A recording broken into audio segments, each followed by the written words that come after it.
Thank you.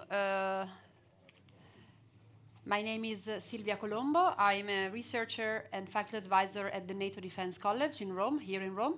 And I want just to reiterate Dr. Gaub's thanks to the Foundation for inviting us to co-sponsor this event, this conference. I'm moderating the panel towards a converging strategic framework, which is really an attempt to give some concrete inputs about how to move forward with the partnerships, NATO's partnerships toward the south. I want also to echo what Christian Koch mentioned during the first panel, the fact that probably there is a need for a more structural revision of the partnerships. This is a daunting task. But as we wait for this strategic structural revision to be made, there is, of course, a lot of room and possibilities for cooperation, engagement between NATO and its southern partners. We heard in the first panel that there is cautious optimism.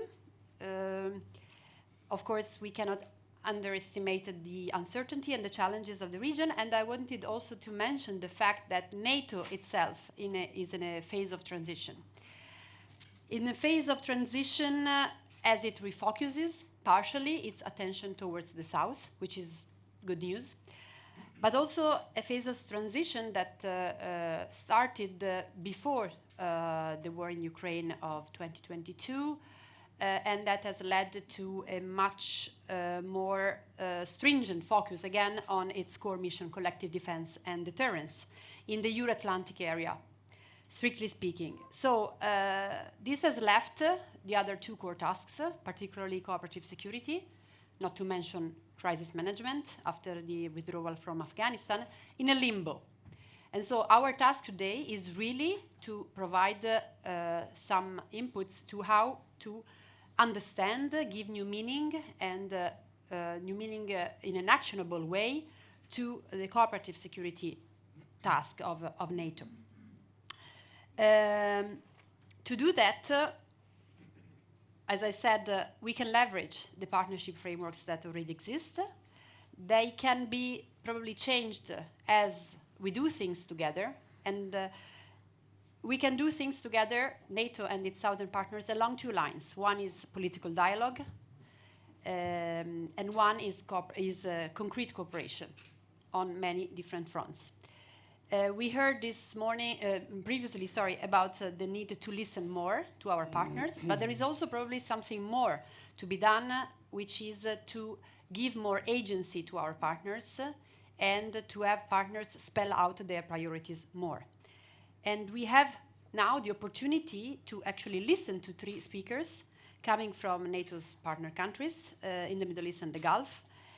And so I immediately would like to give the floor to our first speaker, starting from my right, Ambassador Mahmoud Karem, professor at the British University, former ambassador to NATO and the EU, and the commissioner in the Human Rights Council of Egypt. And of course, the question is, what are, in your view, the strategic priorities for NATO's partnerships toward the south, knowing that partnerships are ultimately bilateral efforts, and so you can, of course, offer your points of view moving from the experience of Egypt, but of course, regional perspective is also very, very important. You have the floor, Ambassador. Thank you, Madam Chairperson. I wish to begin by thanking Ambassador Rizzo for organizing this high-level panel. You're always doing a tremendous job, and I thank you and the Foundation and all the colleagues who have helped bring us here from long distances. I want to clarify that I changed my speech, so I have decided that to speak on 2 points.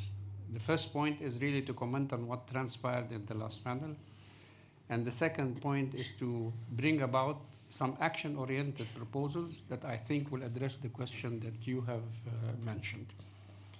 But once again, it seems that Ambassador Masada and myself think identically, because I was a little bit disturbed when I heard or read the word heterogeneous And I was wondering, how can the Arab world be heterogeneous if it is united by religion, by history, by one language, and so on, always working under the umbrella of the League of Arab States? Of course, the Arab world is never heterogeneous.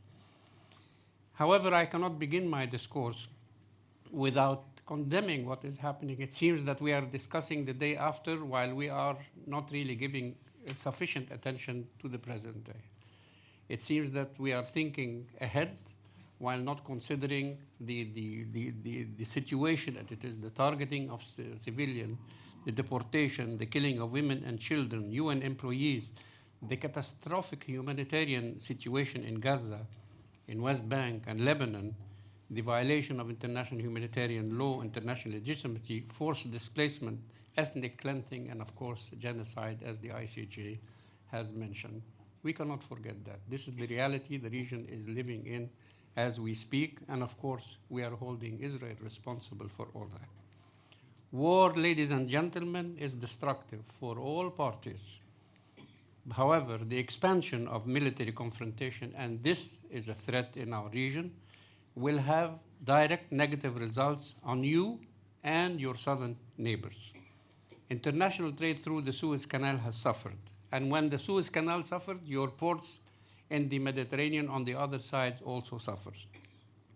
Trade suffers, tourism suffers, foreign direct investment suffers. Our combined economies suffered and will suffer war if this war is prolonged. The role of NATO should be to work for an immediate ceasefire in Gaza and Lebanon, the release of all hostages, and the unconditional permit for the passage of humanitarian assistance much needed for the suffering of people in Gaza. What can NATO do? We can be innovative. You have built a field hospital in Afghanistan. Why not build a field hospital in Gaza to address the humanitarian needs of these people? NATO should also consider the territorial integrity and unity of countries in the Horn of Africa, combating the spread of fundamentalism and terrorist ideologies to these countries by ensuring the stability of these countries, because they have a direct effect on combating the phenomena of illegal immigration to Africa. Go to the root causes, and this is one of the root causes. The same applies to Western Africa, especially to Mali, where all these countries need aid to combat illegal trade in human trafficking, warlords, by increasing their capabilities towards security and territorial integrity, and therefore the role of NATO should never be confined to security alone, but to economic, social projects to combat the root causes of terrorism. Such methods, in my view, are more effective in the long run than direct military intervention that leave historical negative legacies. Now, going back to the original mandate, the challenge Ambassador Rizou put before me and Mr. Dr. Politi also. What can NATO do? Well, there are specific areas that both of us can consider and will become beneficial for your southern flanks. One of them, good area of cooperation, would be climate change. Why? Because climate change are causing challenges, desertification in our region, famine, raising food security concerns, inflicting death losses in the thousands. With that comes water security and water scarcity. We are suffering. How can we cooperate? Through one of your programs in Science for Peace, which can offer funding and tailor-made support, especially with water desalination projects. This is possible, a good area of cooperation. Science for Peace and Security can also serve in civil emergency planning, since our region has seen destructive earthquakes in Morocco, destructive floods in the Comoros and Libya, and other parts of Africa.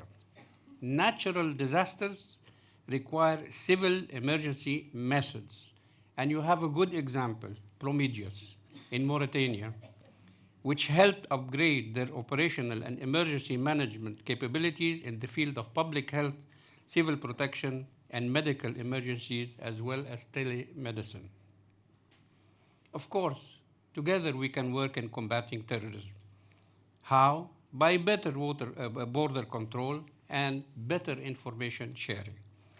Cooperation against non-state actors and possible hybrid attacks helping your southern partners with better alert and information sharing mechanisms. A good example is the Science for Peace and Second program support for what is known as the Dexter detection of explosive and firearms to counter terrorism, to detect firearms and explosives in civilian passengers and mass transit areas such as subways, train stations, and airports. By the way, Rome is a classic example of this example. Now, moving on with new ideas, NATO Integrated Cyber Defense Center is another good medium of cooperation. We heard the other panel speak of artificial intelligence. I'm trying to come up with new ideas. A good medium of cooperation as a tool to strengthen stronger cooperation and situational awareness with your southern flanks. Cyber defense, operating and training programs, as the ones conducted in Jordan and Tunisia, offer a very good example of better cyber incident response capabilities. Science for Peace can, in that case, including the case of Iraq, enhance defense and related security capability building in cyber defense, security, border security, and countering improvised explosive devices. These can be very helpful for your neighbors. Moving on, the use of NATO's advanced capabilities in cyberspace. Why is this important? Because I think you can use that in civilian peaceful purposes by predicting, monitoring possible natural disasters, hurricanes, floods, helping with evacuation process, desertification, climate change, and finding underground water resources by underscoring the right for food of security. Moving along, and I'm calling these ideas as civilian interoperability instead of military interoperability. Energy security, and this was mentioned. But let's remember that more of 65% of Europe's demands for energy comes through the Mediterranean, of oil and gas, and therefore much cooperation is needed in this regard. Energy transition, new and renewable sources of energy. Our region can export solar, wind farm, and renewable energy. And NATO has NIF, or NATO Innovative Fund, which should explore a new innovative ecosystem for the region. NIF should invest more in a new innovative ecosystem that could be tailored for challenge for climate change, better use of green energy funds, and so on. And emerging technologies, one of which has been mentioned, artificial intelligence, but I also add digital transformation. Moving on, preventing illegal immigration, which is essential for the security of Europe, coupled with advanced cooperation in the field of search and rescue. Illegal immigration poses a serious threat to European NATO countries, and I propose that this matter become part and parcel of the new strategic concept of cooperation with the South region by addressing the root causes of this problem and supporting countries that pay a very heavy price as a result of this illegal trafficking. Incidentally, Egypt is now hosting more than 9 million refugees, and they are treated fairly. They are not put in camps, but they are also putting or levying a very heavy price on Egyptian economy. Landmines is another example. The Jordanian case with the fund is one example. The Egyptian case with the fund from NATO during the time of Ambassador Rizzo, when there was a large sum of money put for addressing the landmine problems in the Western Desert. Incidentally, some of the leftovers of the Second World War, Great Battle of Ar el-Main, reached almost 17.5 million landmines and unexploded ordnances that are still existing until today.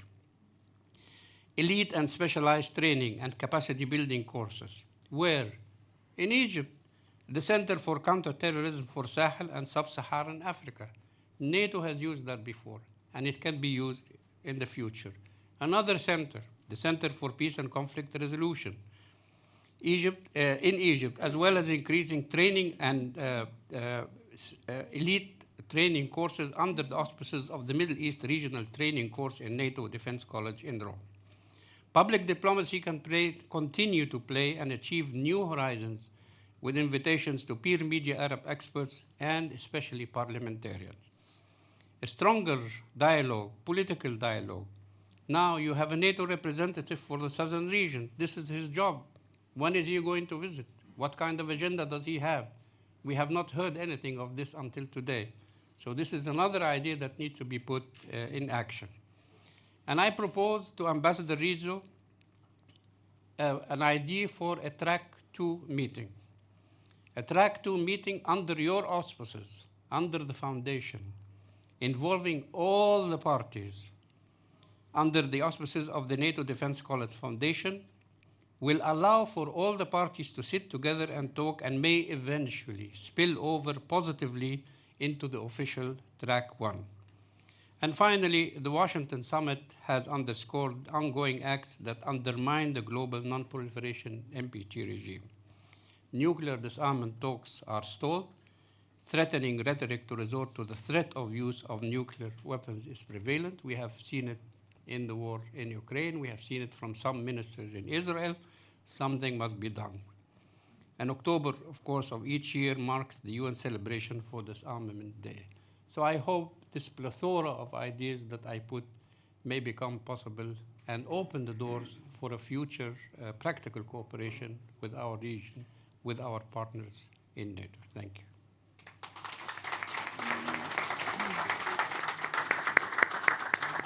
Thank you very much, Ambassador. I mean, you definitely laid out a very comprehensive list of potential items for cooperation, some of which are already part of the menu that partners have access to in the context of their partnership to NATO. The only question is, okay, you mentioned the Science for Peace programs and some initiatives that NATO already has. In some of these topics, however, NATO is not the first respondent, let's say, or the best organization, the most equipped organization to deal with this. So it's actually interesting and important to hear from the partners what the added value of NATO can be compared, for example, to other regional or international organizations. And I was struck by your point about civilian interoperability, which resonates also very well with what we do at the college. We call it human interoperability, as we provide the training to officers and diplomats from across NATO, but also many partner countries. And this is really a key asset to be further leveraged in the cooperation and in strengthening the partnerships that are already out there. Now we turn from a Mediterranean dialogue country to an ICI country, so to speak, and I have the pleasure to introduce Dr. Ibtisam Al-Ketbi, President and founder of the Emirates Policy Center in Abu Dhabi. You have the floor. The question is what priorities you think NATO and partners should develop, and also if you want to offer your thoughts about this idea of a track 2 meeting to address the crisis that the ambassador has just put on the table. Thank you.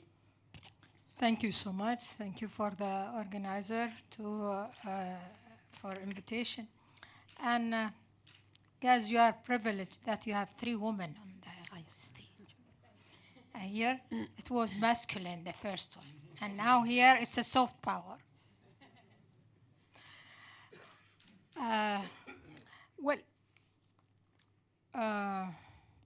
First, let me talk about since ICI had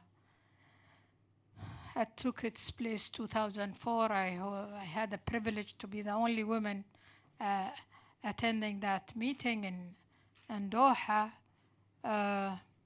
and where we are here between 2 parties, GCC and NATO, and I find that there is still the continuing challenge between NATO and its GCC partners, that the divergence of a threat, a perception, and security priorities. It's not, there is misalignment. And of course now, with the Ukraine war, which came divert the shift of NATO towards its Europe rather than the southern neighbor. So I was happy and also surprised that NATO now talking about the southern neighborhood, but I assume that this is mainly those in the Mediterranean whom they are concerned, rather those on the north, which you are talking about the others in the Scandinavian or whatever. So here also the threat perception is different. So how tackling the things which is more having priority with you for us in the region, of course, what's happening in the region, in the greater Middle East, the Gaza war, now we are having Lebanon war. We don't know which war also we are going to have after that. The Israeli appetite, I don't know where it will take us also. Again, and we have other, on the other shore, which is Iran, which also, with its proxies, having an appetite also. So both giants, but we are the playground, we are. I don't know how is NATO also seeing this. Yes, Chris, talk about GCC, and we are doing what we are doing. We are continuing. This is when we are talking about hopes, but also I belong to school of Realpolitik, okay? You cannot have hope when you have this distractions on where we talk about Abrahamic Accord, that this is what will create arc of prosperity. It will bring hopes to generation, and also talking about the generation. How can you have a hope when you have war in Yemen, Syria, Lebanon, Gaza, Libya, 5 hot spots, and Sudan, of course, and you have to take also, I was talking to Manal, can you hope with this generation what's happening, and the loss of education will create generation and generation of radicals, those whom they said, so their families dead on the ground. How you can expect with no education, with no economic opportunities, with no hope? So the region is also entering in another threat, and I don't know if NATO see what we see eyes to eyes, same what we are seeing in the region. And this vacuums, which has been created, who will fill it? This is one issue. Of course, GCC would like, many has mentioned that about maritime security. We are, many of them now made a progress in terms of naval, but maritime security we are talking about. And here I was going to comment on the previous session. We did not create what happened in Yemen. The mismanagement from NATO allies when they prevent the Gulfs or the allies to enter Hudaydah, that's what took us where we are. This is what I'm saying. We don't see things eyes to eyes. And that's different interests, either on bilateral level between your countries or on NATO as an organization. Still 2 GCC countries, Saudi and Oman, are out of ICI. Still NATO deals with us on bilateral basis. How is NATO is going to address this if we are talking about the Gulf? 2 of them outside. Yes, NATO deal with them on bilateral also in some of issues. When NATO wanted to intervene in the region, it did. In Libya, it was there. It was about security, right or not? So now why hesitating? And I don't know why NATO intervened there and why not to also act on the same basis where also needed to have NATO. So still NATO working in the region on soft issues. Not yet tackle the hard security issues. Mentioned the maritime security, the food security, the energy security, the water and cyber security. All of those are threats and can be shared between both sides.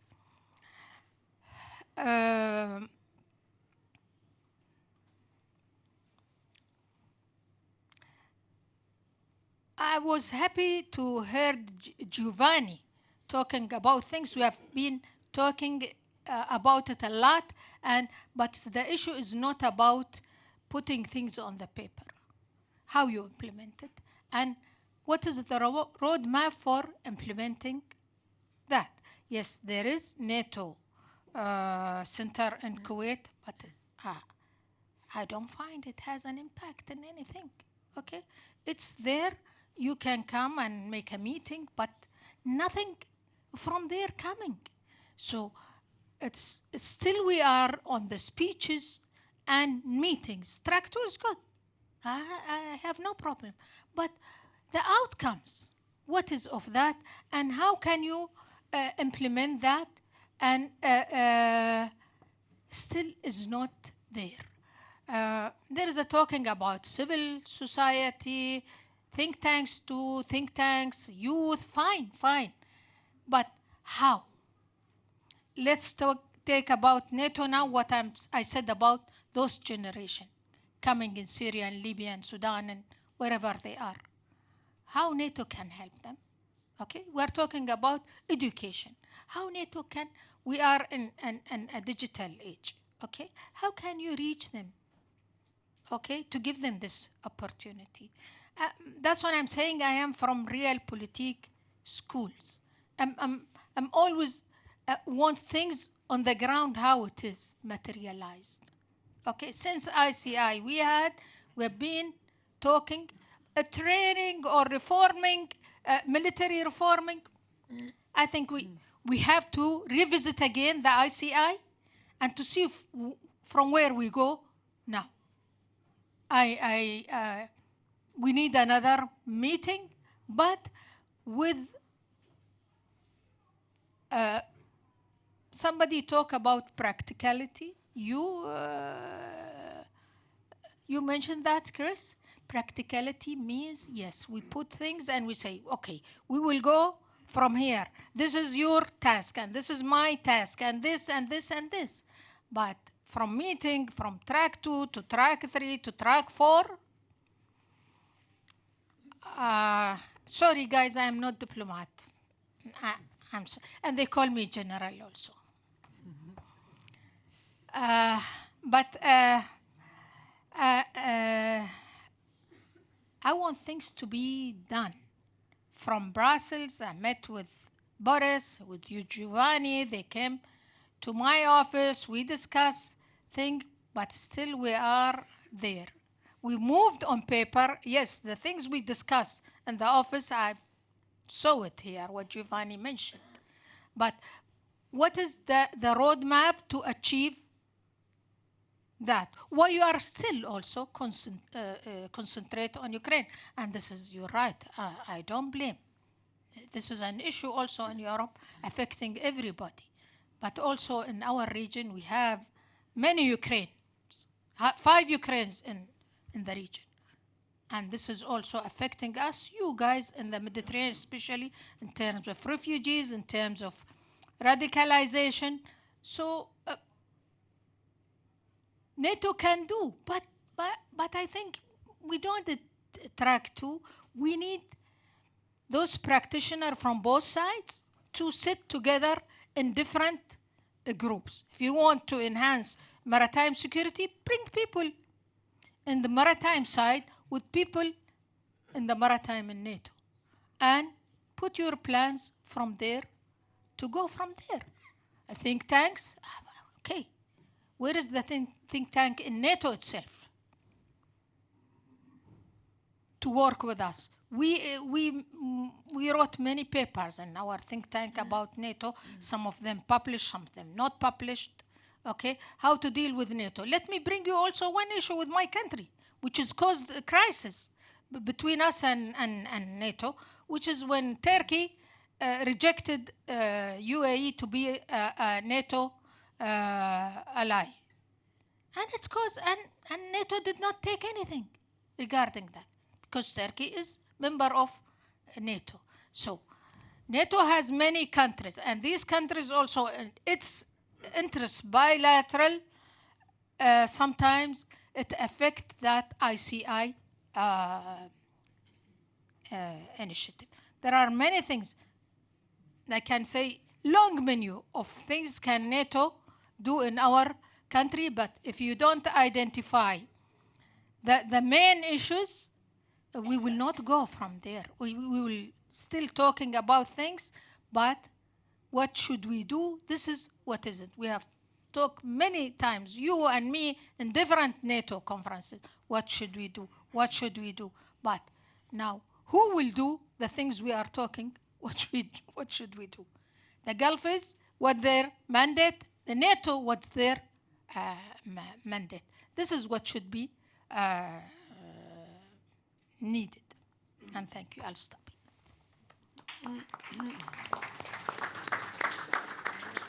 Thank you, Dr.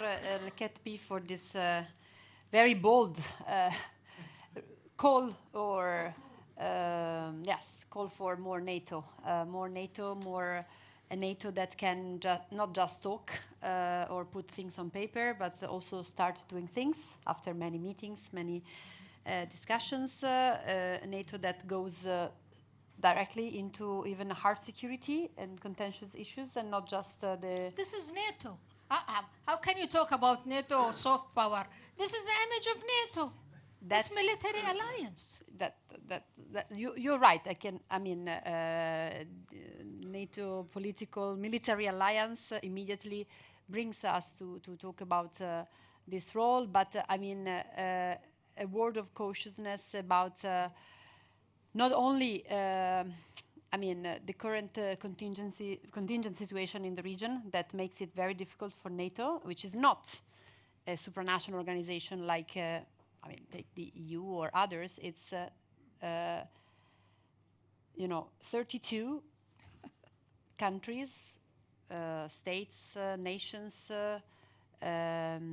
deciding by consensus, and this is the strong pillar of NATO's strength for the past 75 years, but it's also a liability when it comes to acting quickly and being able to take up challenges and opportunities like the ones you have rightly outlined. And also my question to you for the discussion perhaps would be, are we really sure that the region, the Middle East, the Gulf, would want more NATO involvement in terms of also, there is already quite a big presence of NATO allies in the region, bilateral. So what would be the added value, and all after what's been happening, with Afghanistan and Iraq, what is the perception of having more NATO involvement in the region? Would it be accepted by everyone? But I don't want you to respond to this because it's just my very minor point. Let's move directly to our third but last, not least, of course, speaker, Dr. Manal Al-Hassawi, founding partner of think tank Strategy and Development Consulting in Kuwait. And I give you the floor for your speech. Thank you. You have a presentation? Yes, I do. Yes. I'm a visual person, so it helps. First of all, thank you so much for the invitation. And I can't even begin to explain the breadth and depth of information and different perspectives that you've all the speakers and all of the questions have graced us with today. So thank you so much for that. I was asked to speak about maritime security. And for me, as a strategy advisor, as a strategic foresight and futures practitioner, I look at things differently. My brain works differently. And at some point in time, I like to take people that I'm speaking to into these faraway journeys with me. So allow me today to explore with you how this NATO and GCC collaboration can look forward in a different approach. You know, the Arabian Gulf, the Red Sea, all of these different pathways are very critical, and not only to the nations of the GCC, but they're also critical to our neighbors and our neighboring nations. And one of the things that we need to understand is not only the identification of the current and future risks that are there, but the momentum of that change and how fast, complex, volatile everything is becoming all at once. So my approach is going to shed some light on how we can actually activate such partnerships with the NATO and with GCC in a proactive, agency-led way where we don't each have an identity crisis like I think we are having right now. I believe that there are so many different perceptions of what NATO should be doing. And one of the things that I would like to address and talk about is when will NATO actually sit down and decide who they are and what they want, will and will not do. So looking at the risks from a futures perspective, we understand things happen in temporal milestones. So what we call a temporal milestone is 10-year marks. And if you take back all of these different changes, you're going to notice that there are major things that are happening in a 10 years mark. And one of the issues that we face when we're looking at these risks is that we look at them as an immediate event, and we do not try to link them to the different elements that are happening around them. So when we're looking at things that have happened in the past and we move them into things that are happening into the future, we look at them as if things happen in this natural trajectory, this logical trajectory of issues, where sometimes we get these wild cards like COVID, for example, and then the entire world just falls into this absolute shock. So one of the main reasons why we need to understand not only what are the current trends and what are the current signals telling us about the future of maritime security, what we need to understand is how can we actually begin to anticipate those changes instead of becoming reactive all the time to these issues. How can we anticipate those issues? My concern is that maritime security is now becoming this strategic tool for opponents, for non-state actors, to exert some leverage, to exert and wield some tremendous power over certain elements in certain states. And this is not something that we as nations need to be taken lightly. So it's very critical that we start looking at these risks and looking at these issues from a completely different light. So what does it mean to actually think about the future in a systematic way? What does it mean for maritime security? What does it mean for water scarcity? What does it mean for food security? What does it mean for cyber attacks, for hybrid attacks? All of these different risks, these trigger words that we keep hearing day in and day out. What does that mean for us?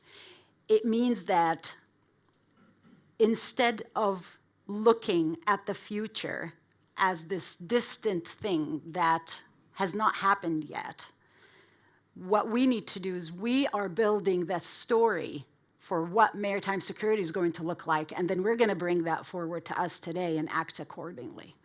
So allowing us to take advantage of opportunities where none really seem to exist, allowing us to hedge our positions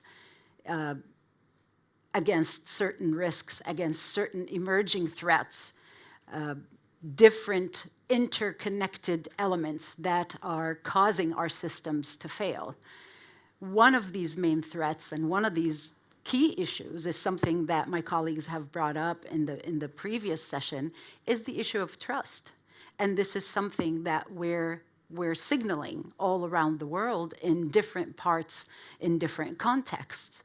How can I today build a safer framework, a joint shared approach to maritime security if we do not trust each other? And that trust does not come with more meetings. I hate to tell you this, but we are not going to trust each other with more meetings. It's not just trust in what we can do, it's trust in what we can't do. It's understanding each other's capabilities. It's understanding the willingness to approach certain issues in a specific manner and to approach others in a different way. So anticipating how the future looks like will lead us away from our traditional security frameworks, where there is a conflict, where is NATO? There is a conflict, call NATO, right? This is how we have been moving all along. We were part of the ICI, so many different agreements with different international organizations, and I believe that there's this misconception in our region that you're a do-it-all. And the threat of listening, as much as I'm a big proponent of that, of listening sometimes hinders the idea of understanding where your core value lies as an organization. So you can sit with Kuwait and you're going to hear a completely different set of priorities. You're going to move an hour and something to Dubai and you're going to hear a completely different set of priorities. You're going to go to Saudi and it's a completely different set of priorities. Which one do you focus on? Where is your priority? Unless you create a shared future for the security of this sector, for the security of this domain, where all of the players were involved in designing that future, you're not going to be able to create that list of priorities that my colleagues are rightfully calling for. So moving from this reactive point of view to more of a proactive point of view in creating a shared framework and being able to actually anticipate ahead of time what could be the challenges. And when we talk about challenges, I know that we're addressing the big elephants in the room, like my colleagues called them, but I think the challenges lie much deeper, especially within a region like ours that is led by emotions. We're an emotional bunch, so unless you understand the human factor within the region, you're not going to be able to instill any kind of change, enact any kind of change, unless you understand how we think and how we work. So let me walk you through some of the futures that I've envisioned for maritime security. So just playing around with some of the signals that are out there, looking at the different changes that are happening, looking at, you know, who are the players, what are they doing, what are we talking about, what is the narrative, what is the discourse, all of the wonderful things that make up a reality. What could be the possible futures? And in our futures space, we designed 3 types of scenarios. We designed the best case scenario, we designed the worst case scenario, and then we've got the as-is scenario. So let me start with the as-is scenario. In this scenario, we continue with a fragmented framework for maritime security.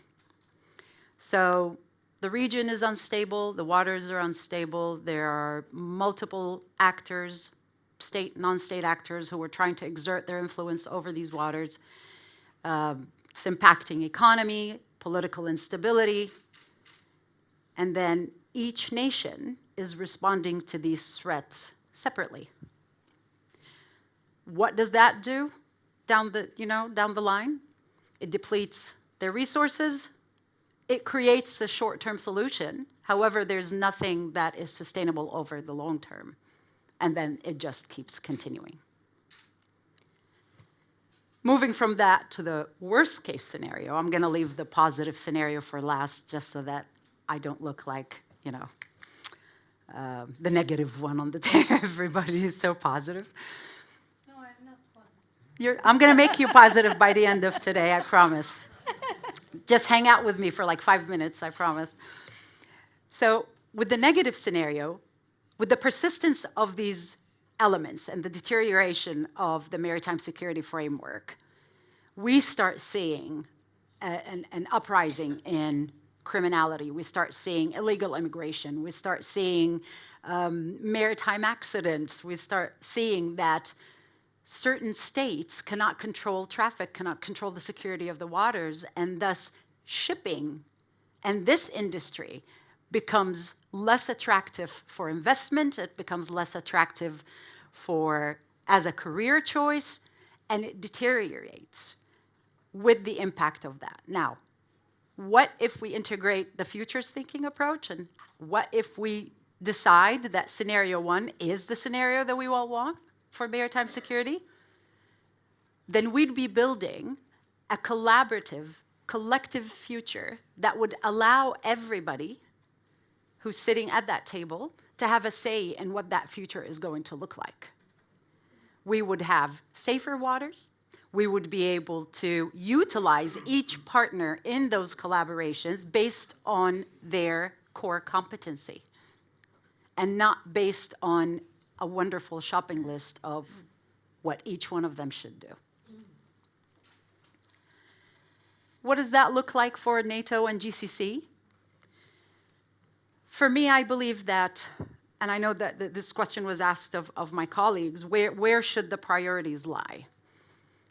I think the number one priority should be in revisiting those agreements, going back to the source of these agreements and understanding why were they forged, what do we want from them, who are we as an organization, and how can we move forward considering the different signals that are happening and considering that preferable future that we want.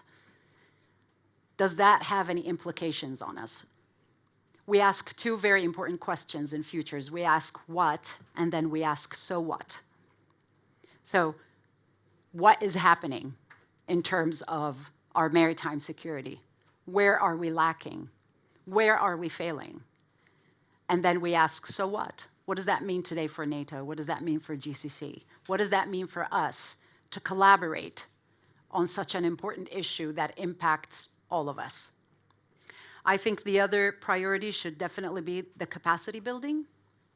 One of the image issues that I think NATO is having is that, and I think it goes with a lot of different international organizations, UN, UNDP, World Bank, it's the minute they walk through the door, everybody thinks, oh, our saviors are here. They're going to solve it. They have the answers. They know what they're supposed to do. They're going to solve it. We're safe. And that puts a lot of accountability on you, and that takes a lot of accountability and agency from me.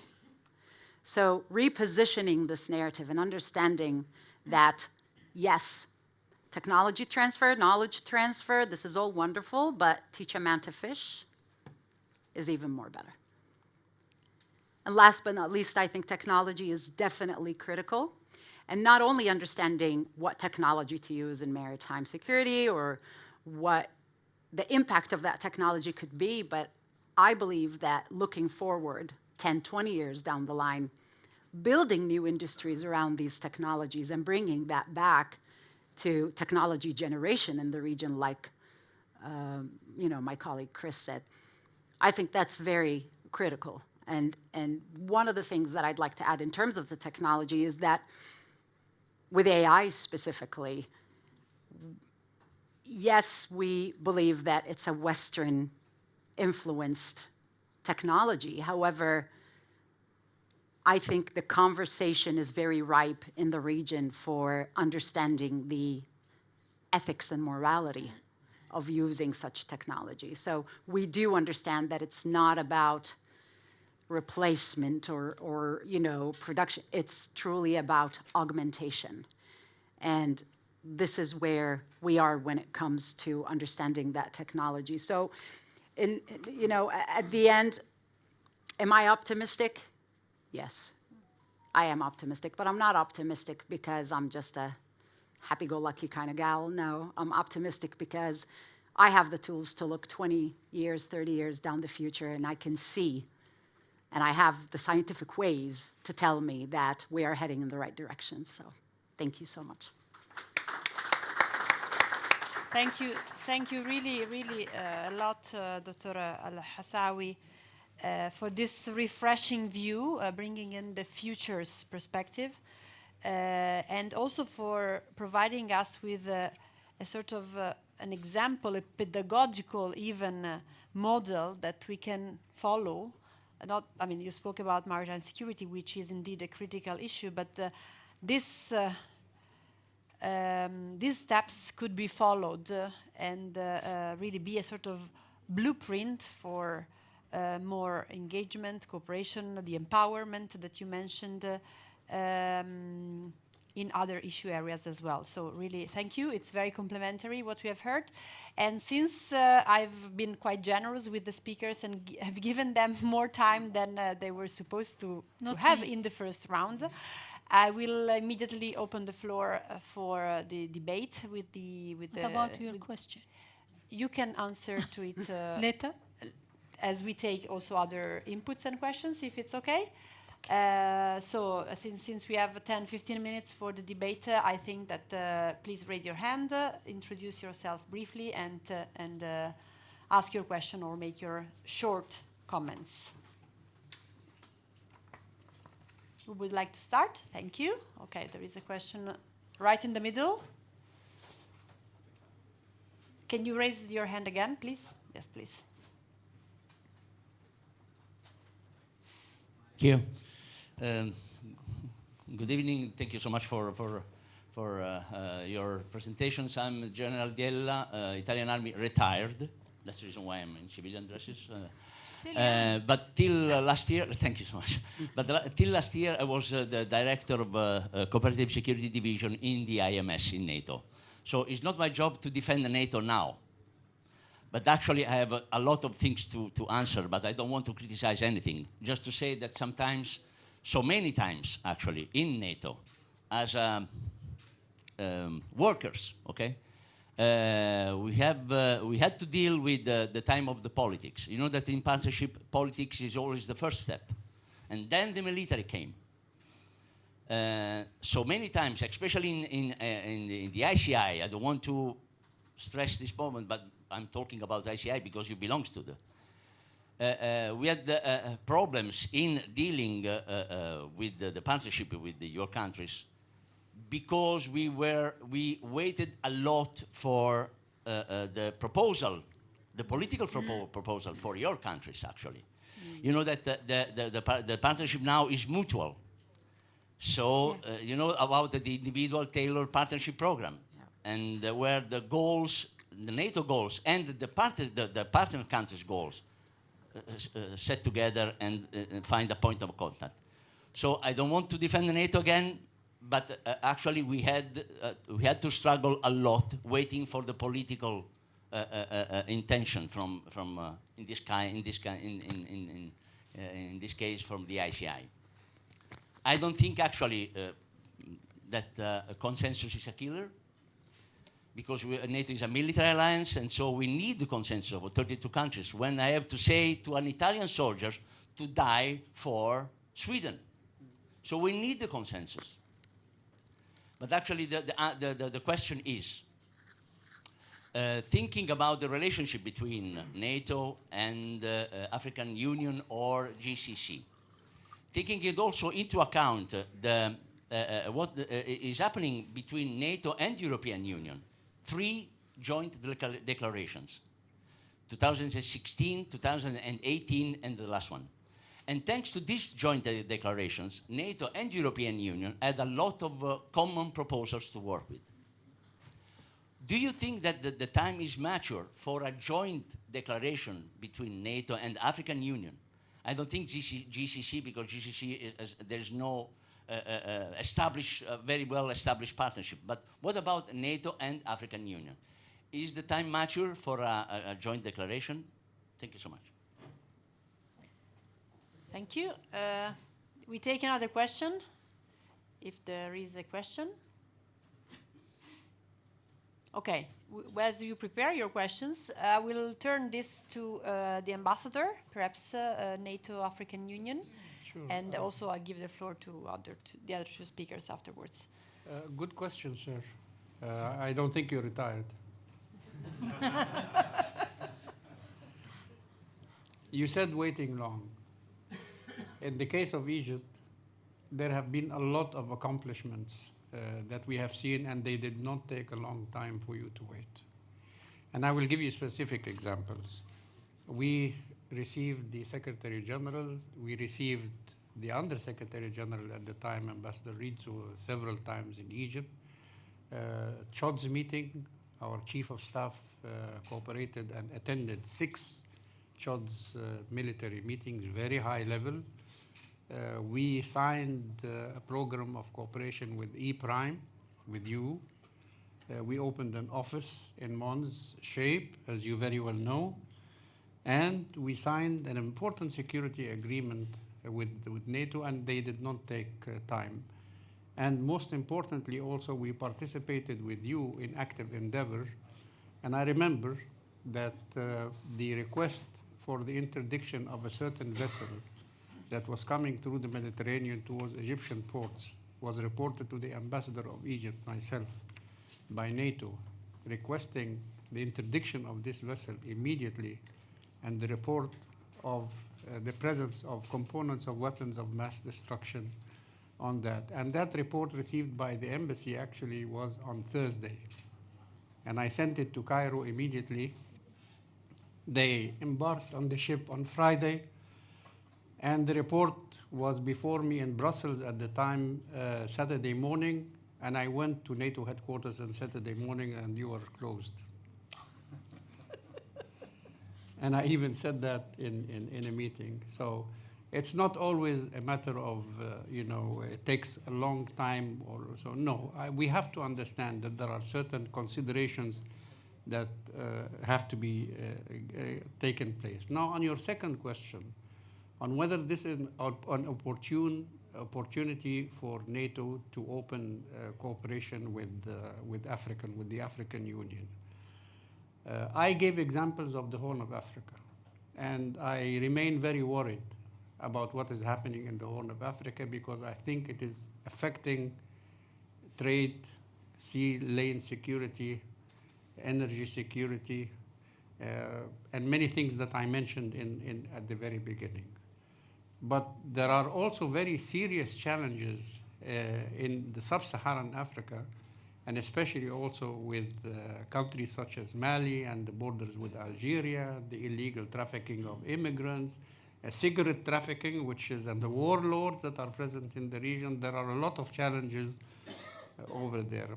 Maybe as a preliminary step for NATO to do is to use the facilities of the Sub-Saharan Center that is located in Egypt, that is very important and comprises all members of the African Union.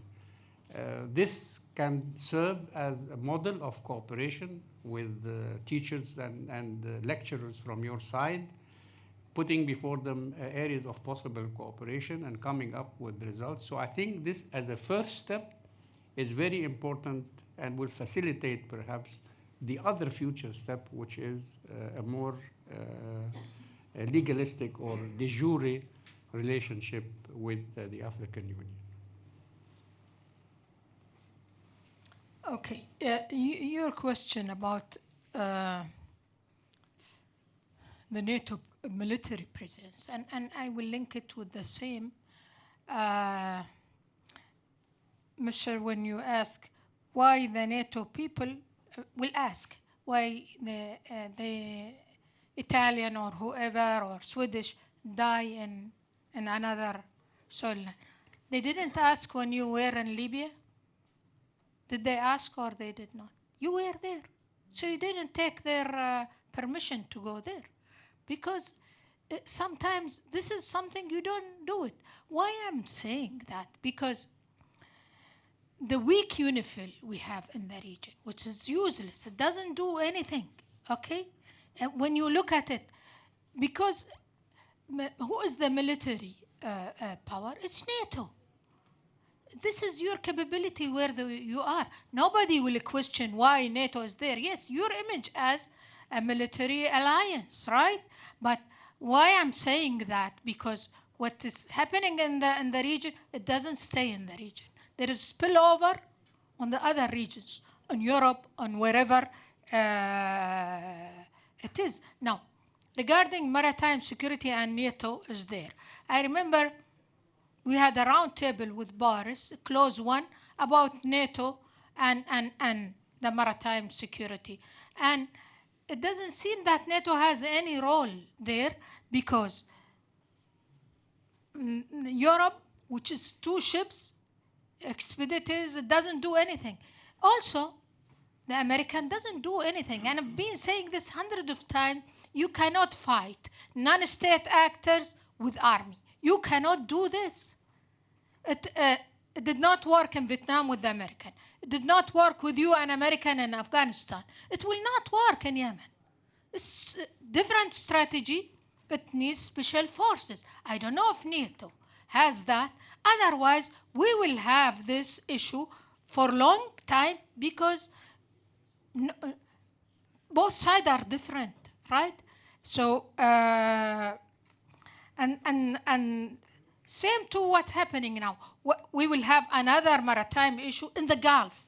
If Israel attack Iran, always the Iranian retaliation is against the Gulf. Now, this is one of issues should be discussed. What will NATO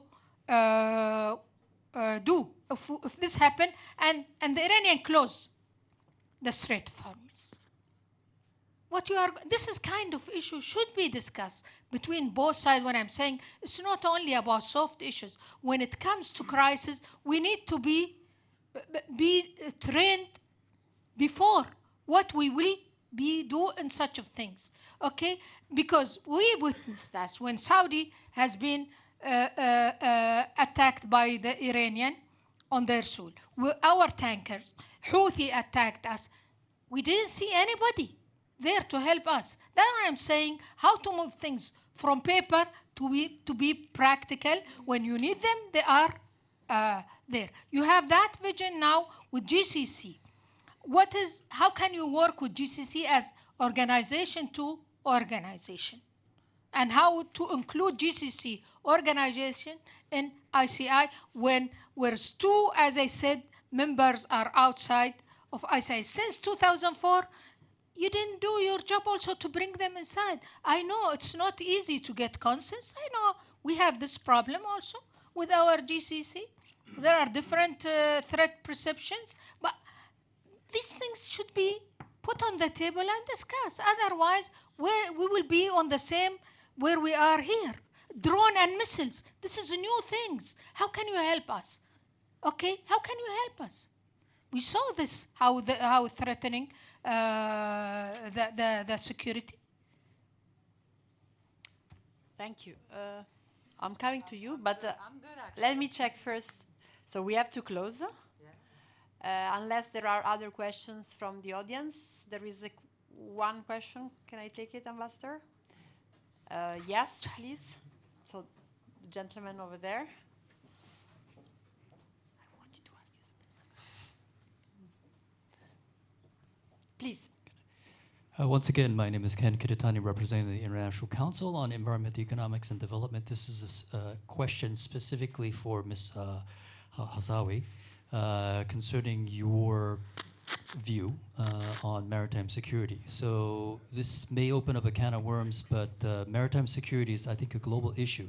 We talked about what's happening in the Gulf region, but also wanted to touch upon what's happening in the South Pacific, especially the South China Seas. So we, as a think tank, we also work with the private sector, and we are working with, let's say, the governments of Taiwan, the private sector of Japan, etc.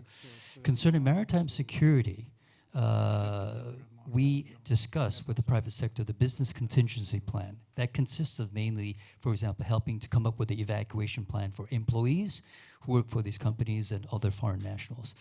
But in terms of the basic maritime security plan, contingency plan, it usually has to do with supply chain, relocation of supplies and resources, including data, as you mentioned before. Doesn't really talk about employee and citizen kind of evacuation. So just a quick question is, what are your honest opinions about what the priorities are, and how should the issues be prioritized in that region? So thank you. Yeah. Thank you so much for that question, and I'm going to make this very quick. I think it's one of those industries that does not properly evaluate the human factor within it, and this is why it remains one of the most unattractive organizations, or one of the most unattractive. I'm sorry, I had to take this off because it was just. It remains one of the most, unattractive industries for employees. The morale is always down, motivation is down, and you can notice that the competency level of seafarers normally is on the lower side. Now, what happens when that is the case is that priority. Thank you so much. That's just bothering me. Unfortunately, what happens when this is the case is that the priority is then decided that I need to make sure that the workflow and the flow of the supply chain and the logistics, that's going to be the most important.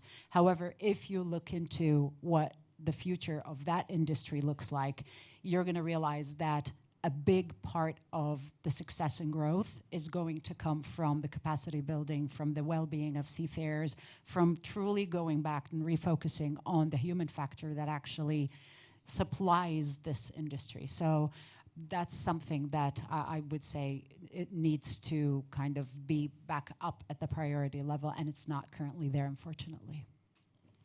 Well, thank you very much to the three speakers. Thank you to the audience for participating. Please join me in a final round of applause. Thank you.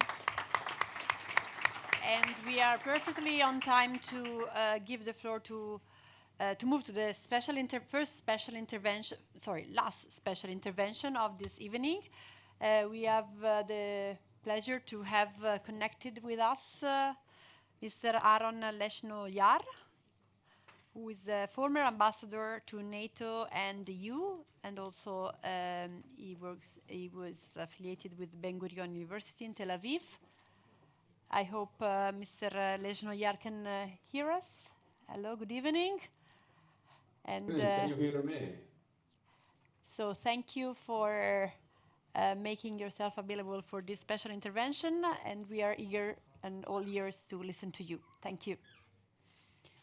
Thank you very much. Good evening to all of you there in Rome. I'm sorry that I cannot be with you physically. Thank you, Ambassador Rizzo, for inviting me to this important conference. And also, I would like to thank Dr. Politi and Nicola De Santis from NATO for helping me participate in the conference. And I'm especially thankful to all of you for allowing an Israeli speaker to participate in a conference that its title is Arab Geopolitics 2024. I appreciate it, and I think that it's timely and important because more and more Israel could be seen by many in the region and outside the region as an integral part of the Middle East. So thank you very much, and I will briefly speak about three things: about the situation in Israel, very briefly, about Israel and NATO, and about Israel and Arab countries. All that in the context of a relationship with NATO. And although you cannot see it on the screen, I am at the moment in the secure room in my apartment in Tel Aviv, in case there is a missile or rocket or drone attack on Tel Aviv, so I don't have to rush to another room, I can stay in the room where I speak to you from right now. So on October 6th of last year, complacency ruled in the corridors of power in Jerusalem and Tel Aviv, and among the general population, among Israelis at large. The situation in the Palestinian territories was under control. Strategic peace with Egypt and Jordan was solid and appreciated. The Saudi peace option seemed closer than ever before. Israel's economy was in a great shape and expectations were for further growth. The high-tech sector was a star in international markets, and Israelis believed that they have nothing to worry about. Yes, we had a little problem with our government trying to change the judicial and administrative system in Israel in a way that will make it less democratic and practically impossible to change the government in future elections. But Israelis believed that street protests will be enough to deter the government from walking further in that direction. All that, of course, was an illusion. Because then came October 7, and in a way we must thank Hamas for sending us that warning message that saved us from perhaps even a bigger disaster. Israel experienced a strategic shock on October 7. We were all caught by surprise. Again. But IDF quickly recovered, first in the Gaza Strip and then in Lebanon. And as you all know, war is not over. Now, considering the topic of the conference, and although my instinct is to discuss further developments on the ground, let me turn to what I think it means for NATO and for Israel relations with Arab countries. I will not refer to moral issues, to the question of how your countries, European or Arab countries, will deal with similar challenges that Israel is facing. To the big, maybe not so big question, whether you can or cannot negotiate a political agreement with a jihadi group like Hamas or Hezbollah, or to the interesting question of how NATO militaries dealt with an opponent that found cover behind civilian population and facilities. On that, I will simply say that Israelis believe that diminishing civilian suffering today by a ceasefire will only make another more destructive war inevitable, with losses to the populations on both sides that dwarf those seen thus far. So when it comes to NATO, it was always Israel's position, a position that I support, and I was ambassador of Israel to NATO, that Israel is not interested in becoming a NATO ally. And in parentheses, I will add that NATO, on its part, is not going to send Israel an invitation to start the process of joining the alliance. But Israel's desire is to further deepen our cooperation with NATO, and I believe that what we bring to the joint table is valuable for the alliance, starting with the experience that we have following the current war, but also building on our ongoing cooperation in fields such as missile defense, counterterrorism, intelligence, battlefield medicine, drones, the challenge of tunnels, the dilemmas of combat in densely populated areas, and in general, the challenge of fighting non-state actors that have zero respect for international law, zero interest in the welfare of the civilian population under its control, and no ability at all to make the necessary compromises, some of them very painful, to reach a political agreement. And I keep in mind that a close ally of Israel, which is involved in many unprecedented ways in the current war, is also an important, very important NATO ally. When it comes to Arab states, I believe that the war only proved how much closer cooperation between Israel and its Arab friends is essential and necessary for both sides. There are things that it's not polite to discuss publicly, but from the cold and narrow perspective of national interests, and I'm afraid that this is the only relevant perspective that is at play, the prospect of future closer relations between Israel and Arab countries is today even brighter than before. Meno male che non è qui. All of them are, of course, and not with all Arab countries, of course, and not of the rest will be willing to say it publicly.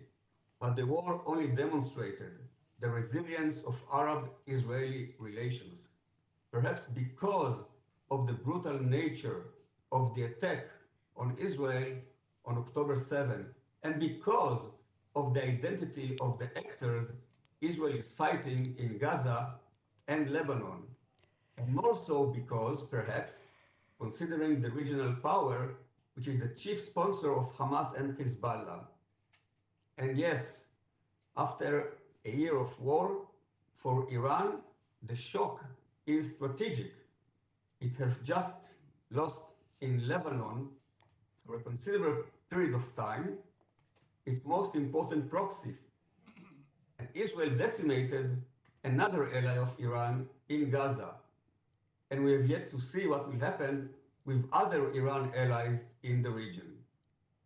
Now, while keeping in mind that I believe that this war, like any other war, must end with a political arrangement, or to use the Saudi formula, namely pathway to two-state solution, that will make it much easier for our Arab partners to work with Israel and other powers for regional peace. But still some questions remain open, and there is no textbook answers for them. Did Israel have a different, better alternatives to respond to Hamas attack on October 7 and to Hezbollah attack on October 8? Could there be peace with those two non-state actors? Can the international community play a meaningful role in guaranteeing Israel's security, or peace, or the end of hostilities? Is there room for a UN role for peacekeeping forces in South Lebanon or Gaza? Is there a role for NATO? I believe that together with our partners in NATO and in the region, we have to discuss those questions seriously, but also urgently. After all, the world, Europe, our region is facing even bigger challenges. I hope that the end of the current war will allow Israel to play a bigger role in contributing to the resolution of those challenges. Now, we've seen twice in 2024 how the region, Israel, Arab countries, and other international partners can come together to deal with challenges to Israel's security. That was a great example, and we appreciate the solidarity and support that we got from Arab countries in the region. That could serve as a good model for future Arab-Israeli NATO cooperation, whether it is under the NATO flag or under a different formulation, coalition of the willing, as NATO knew or NATO allies knew how to formulate before, that can face challenges to the security and stability of our region. Thank you very much.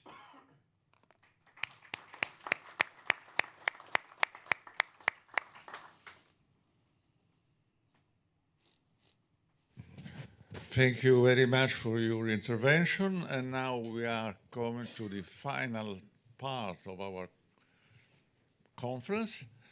And the floor is to the president of Leonardo, I suppose. I mean, what is written in the program, at least. No, he's a friend of mine, so that's why I'm joking with him. No, he's a very serious person, in fact. Stefano Pontecorvo, you have the floor. Thank you. كرسي كويس ده.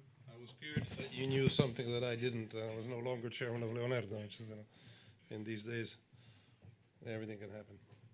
Thank you very much, Alessandro, for inviting me, and thank you for all for staying and listening. So, and I am speaking in a personal capacity as a chairman of a big Italian company. I've no public, I've left public service a few years ago. So I believe the relationship between NATO and the Arab world is bound to change profoundly in the coming years. Out of hypocrisy, and we've heard a lot of very strong wording this afternoon. Until now, the countries bordering the Persian Gulf have been interpreted and experienced by the NATO countries and their respective industries, of which I'm part, as a market that can attract products and technologies. They buy, we sell.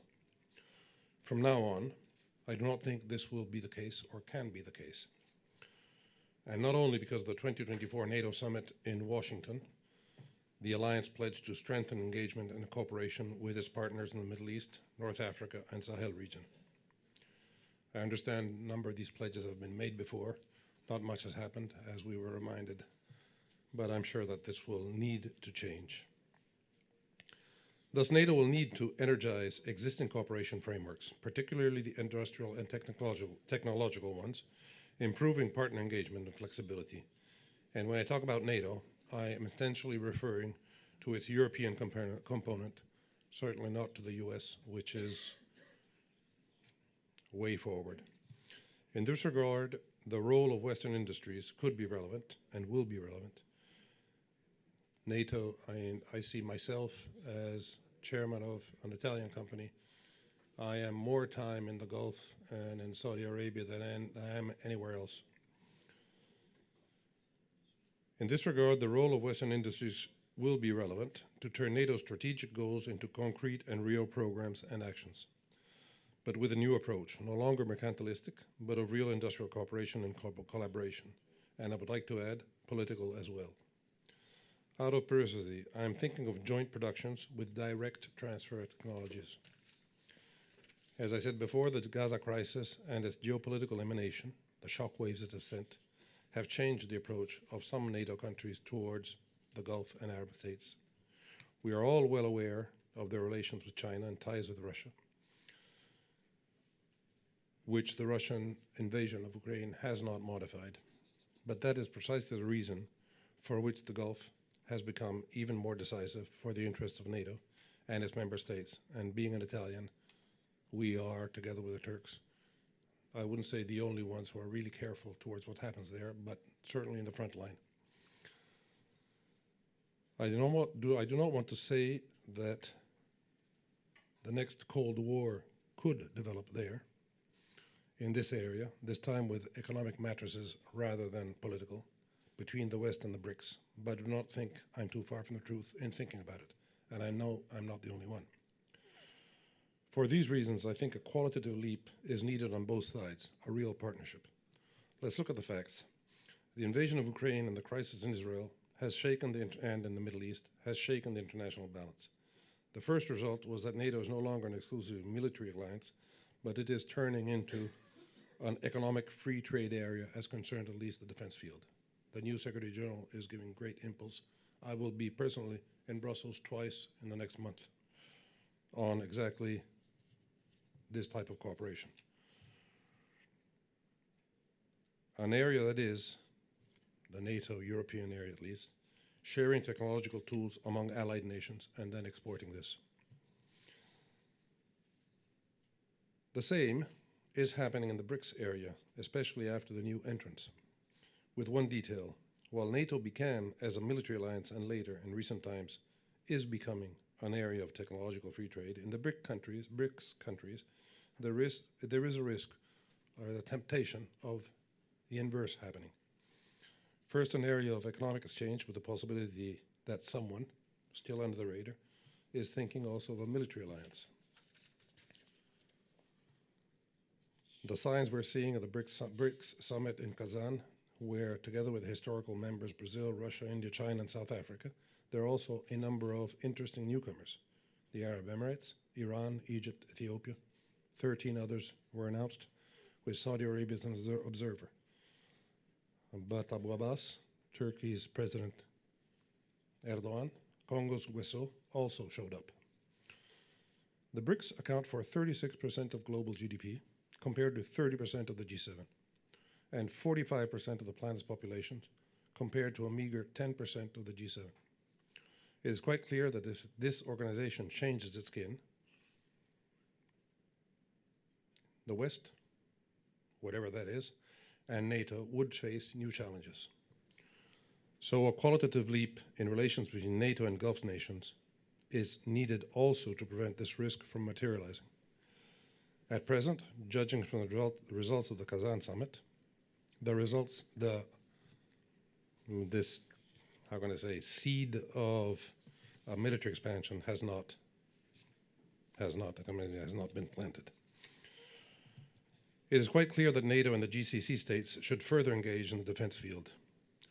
Indeed, because there is a lot of interest. I listened to the question before. There is a lot of interest for more cooperation in the military field and the military-industrial field. Indeed, the GCC, NATO, and member states of both organizations face common challenges in the Middle East, starting with maritime security, we've heard about it, and the proliferation of ballistic missiles and drones. However, as you have said, Madam, they often have different political perspectives, policy priorities, and most importantly, threat perceptions. How Arab countries interpret the role of their participation in BRICS is still unknown, and whether they still intend to entrust a substantial part of their respective defense programs while being in the BRICS to the United States is also unknown. One thing is certain, I think the West and NATO need to look more closely at what is happening in the Gulf. We really do. And Italy, I know my government is pushing strongly in that direction. Because I see, then we all see, the potential of deepening of the political conflict as well as an economic one, similar to the one that divided Europe into two parts in the 1960s. That is unfortunately already happening. All the more reason to strengthen technological collaboration between NATO countries and the Arab world. In today's operational scenarios, we've seen a few of them today, characterized by hybrid, indirect, and particularly insidious threats, MENA and GCC nations are forced to operate in much more complex contexts than in the past. The traditional land, sea, air domains are increasingly intersecting with cyber and space, creating often unstable and confusing environments in which the forces in the field and their political overseers require integrated technological solutions capable of providing timely responses to any defense and security needs. The proliferation of systems available to governmental and non-governmental actors requires a real paradigm shift towards a new multidimensional approach. Leonardo is in the front line of this. Multi-level threats requiring multi-level responses. Access to multi-domain technologies, which are those which we are discussing with our Arab partners, is becoming strategically essential to provide operators with full situational awareness. And here, I remind myself that I am the chairman of Leonardo.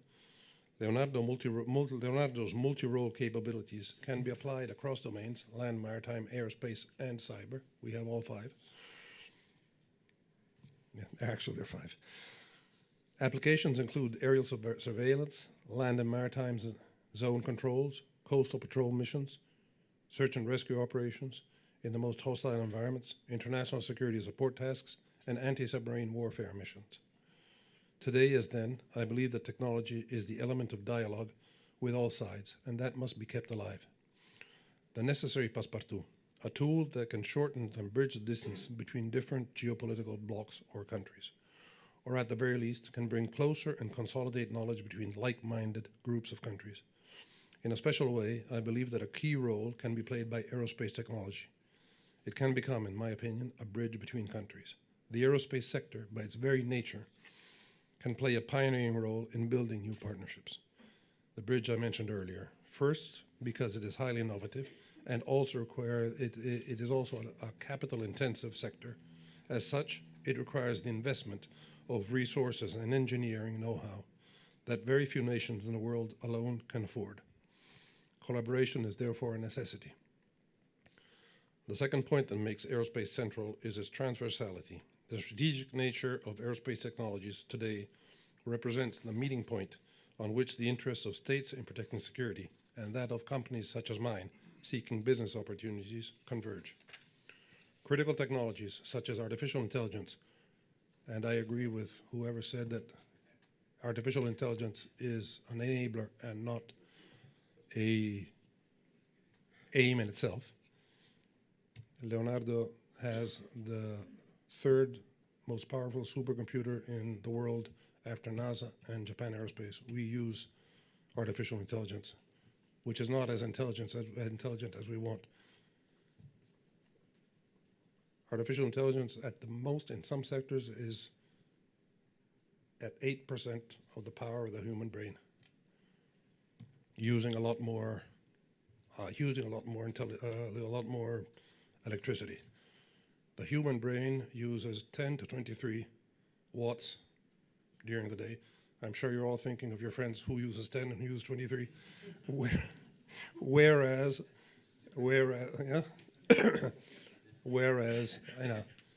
artificial intelligence is the real problem of artificial intelligence, apart from understanding what we're talking about, is the electricity. I was sitting with the governor of California, who has said that they are disincentivizing electric vehicles because they manage their grid in California. Does not manage any longer to keep up with the request that Meta, Facebook, Google, and all the Amazon and so on are making on the grid for the use of artificial intelligence. Critical technologies such as artificial intelligence, robotics, and cybersecurity, which are increasingly central to our industry, require the building of public-private partnerships. For this reason, the development of industrial partnerships between NATO and Arab countries, such as the ones we're doing, can provide, while respecting national security criteria, for the transfer of technologies needed to increase local expertise, which will be a valuable tool to help the growth of the Arab world through the implementation of a serious and effective shared industrial policy. We are hiring a number of, in various countries, Arab technicians and engineers and bringing them here because we don't have enough, whereas you do, and good ones. The countries of the Arab world must know how to recognize true friends from those who approach them out of self-interest. Thank you.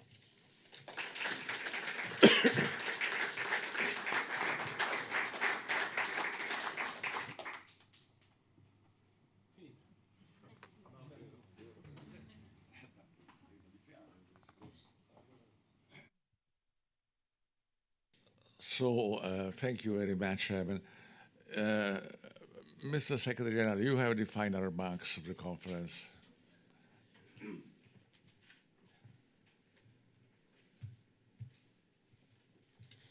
Thank you very much. Great to be here. I will speak specifically about cooperation between NATO and GCC as an organization, outside ICI, and outside the bilateral cooperation between NATO and individual member states. Although we must keep in mind that ICI, although formally it has only 4 GCC member states, all 6 actually take part. And at times, Oman and Saudi Arabia contribute more than in terms of activities and trainees and all that. But I'll speak outside that because there is general recognition in the GCC that we need to move beyond ICI, that ICI does not provide the minimum that we need from cooperation with NATO. And that's something we have been discussing with NATO for the past 10 years. And we're still not in agreement. We're still in discussion. I'll just brief you on where we are in these discussions. They have not been concluded yet. There was an attempt, especially the beginning of this year, to try to get something done before the NATO summit in July, but we couldn't do it for a number of reasons. Chris referred to the GCC regional security vision, which was announced in March of this year. And if you look at it, it identifies security concerns. A lot of them are common with NATO. So that would argue that the two organizations should cooperate. It lists, for example, nuclear proliferation, proliferation of missiles and drones. This is all from the GCC regional security vision. Territorial disputes, probably not so much with NATO. It's not common with NATO, but maritime security, energy security, cyber security, counterterrorism, arms smuggling, drug trafficking, illegal migration, human trafficking, climate change, water security, energy security, food security, epidemics, competing regional security concepts, Russian, Chinese, and etc. And economic diversification, instability in neighboring countries, spillover from regional crises and international crises. All of these were identified as potential security threats in this. So there is a long menu of possible areas of collaboration once we reach agreement on the parameters of that organization and on the modalities of that cooperation. And I think if we are not able to reach agreement on cooperation, then at least, and this is something I think is given, at least we should coordinate our efforts regarding that long list of security concerns. But what we have been discussing are 2 or 3 things, important things, and one of them is political dialogue. This is something that was proposed by NATO, and we supported that. And this is not controversial within the GCC. And some of the issues we talked about during the correspondence we've had with NATO and during visits by both Secretary General Stoltenberg and Assistant Secretary General Boris Rouge and others who came to the region frequently. They included the political dialogue on Gaza and the West Bank, on Lebanon, on Iraq, Syria, Yemen, Iran, Sudan, the Red Sea and the Horn of Africa, and Ukraine. This is political dialogue. And the second that we have been discussing is security dialogue, similar to the one we established earlier this year with the EU, and especially focusing on 5 subjects. Maritime security, cyber security, proliferation of missiles and UAVs, nuclear proliferation, and counterterrorism. And then finally, and that's the most difficult part probably, is technical or practical cooperation. Both the GCC and NATO are political and military organizations. If you look at the Mutual Defense Treaty of the GCC of 2000, it mirrors Article 2 and 3, for example. They mirror Article 5 of NATO. And there is a unified military command. There is the whole military structure similar to NATO. And although there hasn't been formal cooperation on those issues, every step of the way, especially the unified military command, when it was decided about 10 years ago, every step of the way we consulted the experience of NATO, and we borrowed from that. But we have not been able to establish formal cooperation on actually how to do it, which is, I think, is a shame. And then the second part is actual cooperation on the list of concerns that I mentioned, and many of them, again, overlap with NATO's interests. The last part of the cooperation is now in the hands of the Joint Defense Council, which is the Ministers of Defense. We're waiting for the reply. So if the reply is yes, then we will go ahead and actually engage with we'll reply to Secretary General Stoltenberg letter, which has suggested this practical cooperation. Otherwise, we'll lean back on political cooperation, which I think is not bad. I think is very good.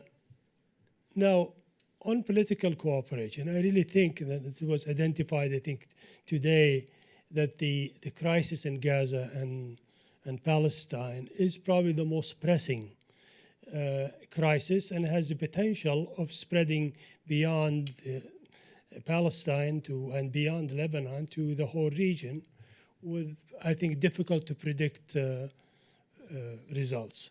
And so I would suggest that this is one area to start. Both organizations, I believe, should be able to work together on this. 2 years ago, weeks before October 7th, Saudi Arabia, together with the EU and the Arab League and Egypt and Jordan, together launched in New York an initiative to revive the peace process.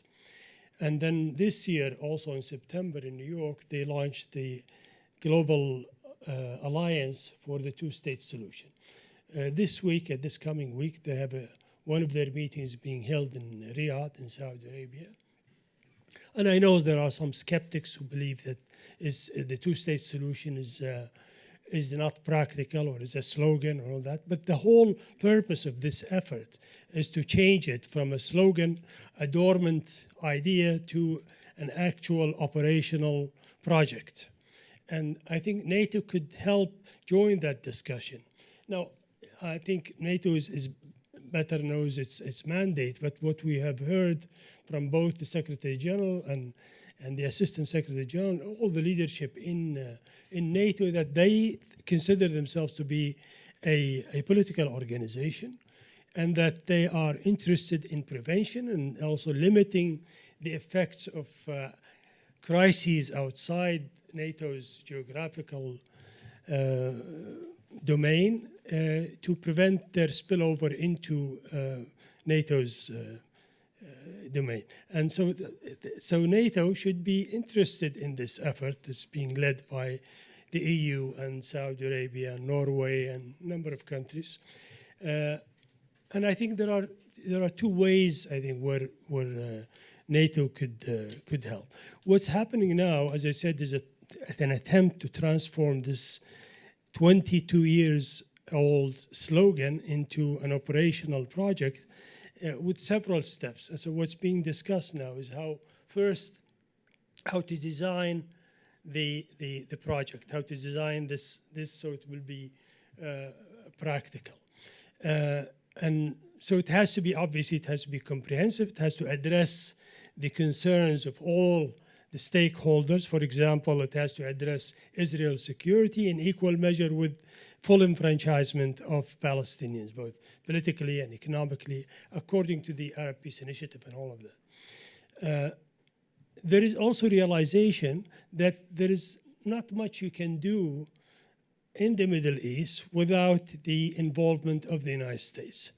And also there is recognition that the United States now is paralyzed by the election season, which happens every 4 years, but especially this year, especially contested, and the Middle East figures prominently there. There is understanding that the administration is not able to do much before November 5th. But we're preparing. We're not waiting for the new administration. We're preparing for this administration. On November 5th, it will be freed from the distraction of the elections, and then it will have 75 days between November 5th and January 20th, where the president may have diminished political influence, but he has full constitutional powers. And if you look at the history of U.S. administrations, they have used those last 2 months to change things, whether in the Middle East or beyond. And if you look even far back as the 1992, the Bush administration in the last 2 months was able to actually do something. If you remember, Israel deported 400 Palestinian leaders, and the U.S. administration was instrumental in forcing Israel to take them back. And then if you go to 2000, the Clinton administration used the last 2 months to try to launch a peace deal between the PLO, between the Palestinians and the Israelis, who came very close, actually. And 2008, 2016, there are also several attempts to peace. And I think this administration is keen to do that. Anthony Blinken is in the region these days. And I know he's saying that he's trying to secure a ceasefire, but I think that's probably is going to be very difficult before November 5th because the administration is deprived of the tools it can use to actually make it happen. And I think everybody recognizes that. The Israelis know that. They have no plans to stop before November 5th either.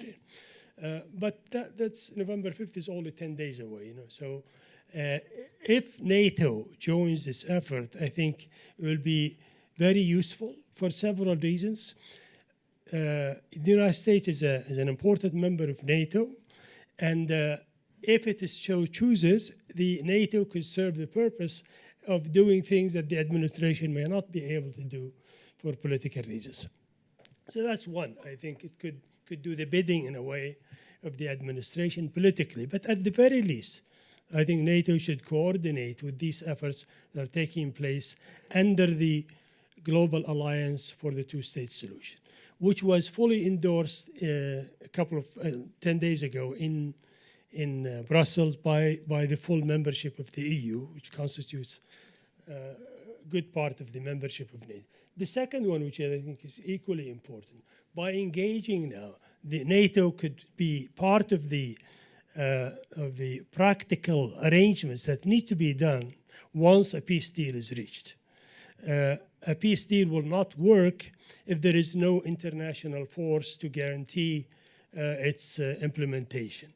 And we know that Israel is suspicious of UN-led operations, and they probably do not respect them very much, as we can see with UNIFIL in Lebanon. But a NATO presence is something different because it's led by the United States. And so I think the NATO could play a historical role in guaranteeing whatever peace deal is reached in the coming, we hope, in the coming weeks and months.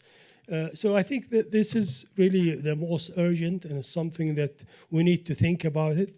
And NATO will be on the right side of history if they join this effort that's now being undertaken by the EU and the GCC and several other players. Thank you very much.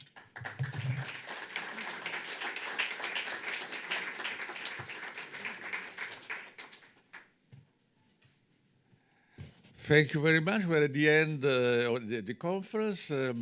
I see there are many people here. I think it's been a very interesting day. I learned a lot of things. I thought to know everything. No, you always learn, especially from good speakers and good friends like you are. So thank you very much, and we close the meeting here. Grazie per essere qui, è stato un grande piacere passare il pomeriggio con voi. Buonasera a tutti.